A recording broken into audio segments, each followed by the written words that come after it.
davant de l'estat de setge i de la repressió policial, al carrer, que és el nostre lloc ara més que mai, i a lluitar pels nostres drets, sempre i al costat del govern i de la Generalitat, sens dubte. Anirem a menjar alguna cosa, tornarem, i si hem de tornar al vespre anirem a casa, tornarem, sí, el que faci falta. Creiem que va de democràcia i de dignitat ja com a poble. Estarem aquí al costat de tothom que està donant el callo per nosaltres. Nosaltres, a més, com a bombers, doncs, hi som sempre i també hi serem en aquests moments tan importants i fins a l'1 d'octubre que votarem.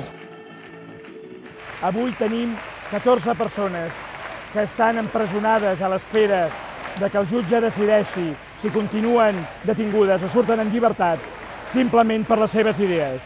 Espanya, 2017, presos polítics per defensar la democràcia. No tornarem cap a casa fins que els detinguts no siguin posats en plena llibertat.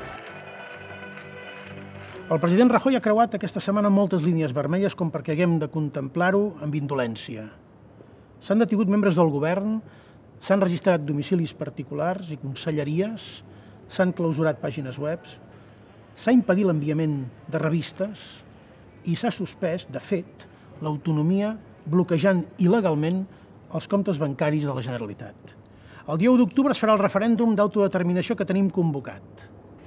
Es farà perquè tenim previstos plans de contingència per garantir-lo, però sobretot es farà perquè té el suport de la immensa majoria de la població que està farta de la prepotència i dels abusos del govern del Partit Popular.